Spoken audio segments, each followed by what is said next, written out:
This was the first time the black man had ever eaten fried chicken. Curiously, he asked the driver, "Where should I throw the bones?" The driver rolled down the window, We do this. and the man copying the driver threw the bones out the window. They stopped at an intersection, and a couple looked at them with disgust. A white man actually driving a black man, but Tony didn't care. Tony used to be a hardcore racist. Once, two black repairmen came to his house, and his wife kindly gave them a glass of water. As soon as they left, Tony threw the glass in the trash.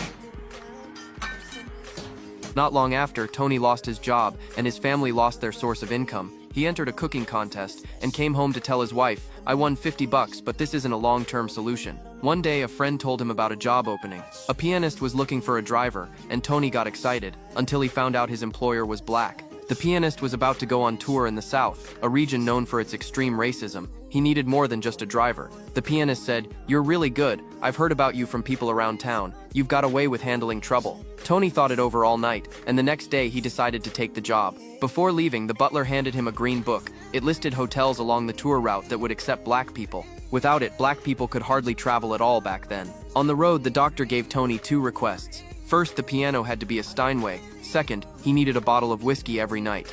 When they reached their first stop, the doctor reminded Tony to watch his language because their audience was high society. Tony wasn't fond of restrictions. Once the concert started, the doctor's astonishing performance moved everyone, even Tony. But after the show, Tony was on the ground gambling. The doctor asked him, "If you need money, come see me." Tony replied, "There's more satisfaction in money. I win myself." The doctor asked, "What if you lose?" They didn't have a choice whether to be inside or out. You did.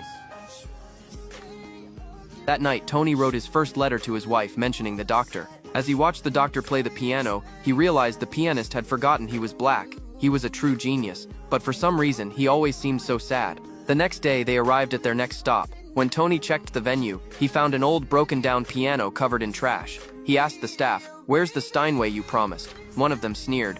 Who you think you're talking to, greaseball? Tony, enraged, slapped him across the face. That was when the doctor finally got the respect he deserved. Tony quietly stood in the corner of the stage, proudly watching the doctor shine under the spotlight.